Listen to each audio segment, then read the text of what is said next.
El día de hoy presentaremos una historia de vida, una historia de adversidad, una historia de abandono, una historia de supervivencia. Esta es la historia de Luz. Luz nació en 1969 en Puerto Wilches, Santander, un municipio ribereño del Magdalena Medio. Su vida no fue fácil, pero su historia no es solo suya. Es el reflejo de un país que durante décadas abandonó a sus hijas. Mi nombre es Luz Ester Calderón Villamizar. Vengo a contarles parte de mi vida, de lo que viví, lo que me pasó. Bueno, yo nací en Puerto Wilches, Santander.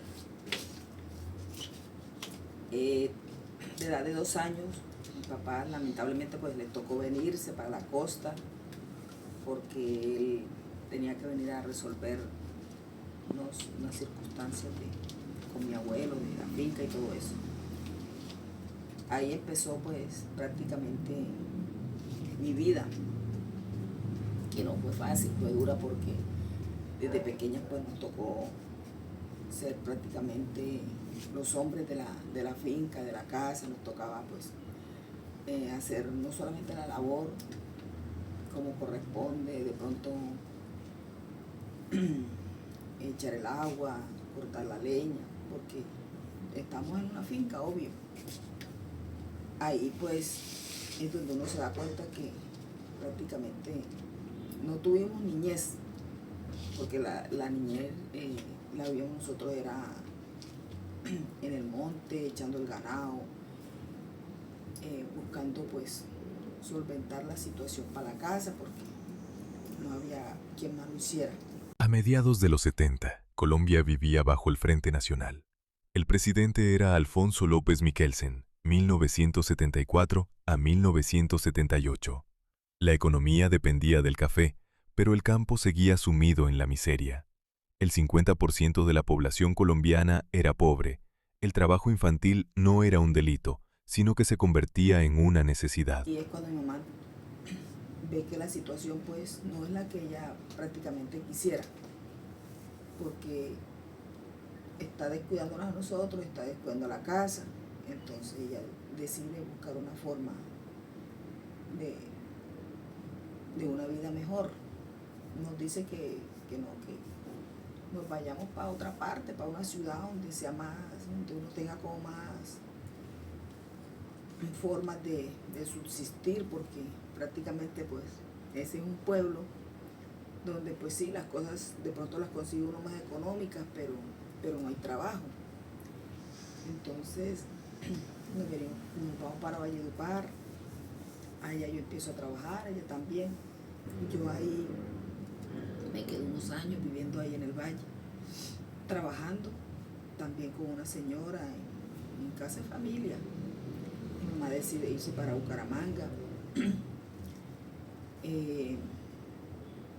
Yo de ver esa situación de que ella se fue, de que yo prácticamente pues quedé acá sola, me sentía sola, también decido irme y reencontrarme con ella. En 1984, Belisario Betancur era presidente y había firmado una tregua con las FARC y otros grupos armados.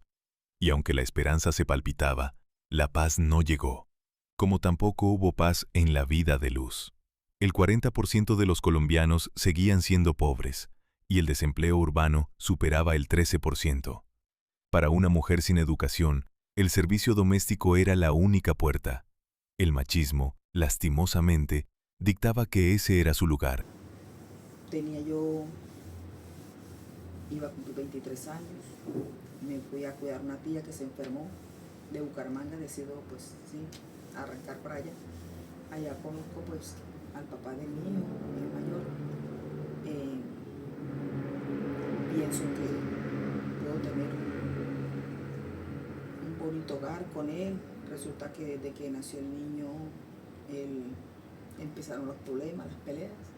Estando en esa situación, viviendo allá, pensando que íbamos a estar mejor, íbamos a estar más seguros, más tranquilos, llega la época de la violencia, donde sacan a la gente de las casas. Incluso pidieron para llevarse a mi hermana y a unos sobrinos que tenía, Y nosotros de ver esa situación, entonces decidimos retroceder, como decir, marchar otra vez al pueblo donde uno pensaba que se iba a sentir más seguro. Pasamos a 1992. César Gaviria gobernaba, recién estrenada la Constitución de 1991 que reconocía la igualdad de género, pero las leyes no cambiaban la realidad de los colombianos. Ese año, la pobreza afectaba al 46% de los colombianos. Luz era madre soltera en un país que juzgaba a las mujeres por no tener marido, en el que el desempleo femenino era del 18%. Nosotros, pues mi hijo ya tiene prácticamente 7 años, metió para 8. Vivimos prácticamente la misma violencia, como decir, y con más auge, porque aquí era peor, acá no podíamos salir. Después de las 6 de la tarde había un toque de queda, gente que encontraban afuera, gente que desaparecían porque no volvían a aparecer. Entonces vivíamos con esa presión, con ese miedo de que ya uno no podía estar seguro en las casas. Conozco yo al padre de mi segundo hijo, y pues las cosas se normalizan en ese sentido de una tranquilidad momentánea. Después de que pensaban que ya iba a haber tranquilidad, resulta de que no, sigue la misma presión, la misma amenazando a la gente.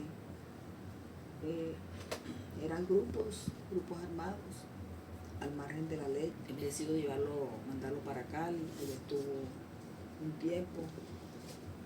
Después él regresa, sigue el mismo problema. Es cuando él decide pues irse para Bucaramanga, porque allá pues prácticamente tenemos familia, tenemos gente conocida, gente que de pronto lo podía ayudar a él en un trabajo. Ya él se casa, tiene su niña. Es cuando también el problema de los barrios, las retaliaciones con grupos armados, con delincuencia común, y los invisibles, que tú no puedes pasar de este barrio al otro barrio porque ya está condenado. Él inocentemente tenía 4 meses de haber sido para Bucaramanga. Va a hacer un mandado con tan mala suerte que un tipo, así por decirlo, se enamora de él porque no hay otra razón, no hay una justificación el por qué lo mató. Le enterró un puñal y ahí acabó la vida de él. En 2014, Juan Manuel Santos había sido reelegido para continuar los diálogos de paz con las FARC, un proceso que, aunque extenso y trabado, dio frutos en 2016. Pero para Luz, la guerra y la violencia vivida en el país ya le había arrebatado lo más preciado. Su hijo fue asesinado en la calle, sin recibir ayuda, mientras el peso de las miradas de personas con ojos pálidos caía sobre él. Minutos después llegó la ayuda, pero ya era demasiado tarde. El impacto de esta historia no es solo personal, es político. Luz no pudo estudiar porque Colombia no garantizaba educación rural. Fue madre soltera porque el machismo normalizó el abandono. Luchó contra la adversidad para llevar a su hijo adelante. Y toda esa lucha solo sirvió para ver ir el alma de su muchacho desvanecer. El conflicto armado desvirtuó el valor y el significado de la vida y de lo humano. Ella no fue víctima de su mala suerte. Fue víctima de un modelo económico, de una violencia estructural, de una sociedad que castigaba a las mujeres por ser pobres, de una sociedad que se acostumbró a nadar en ríos de sangre.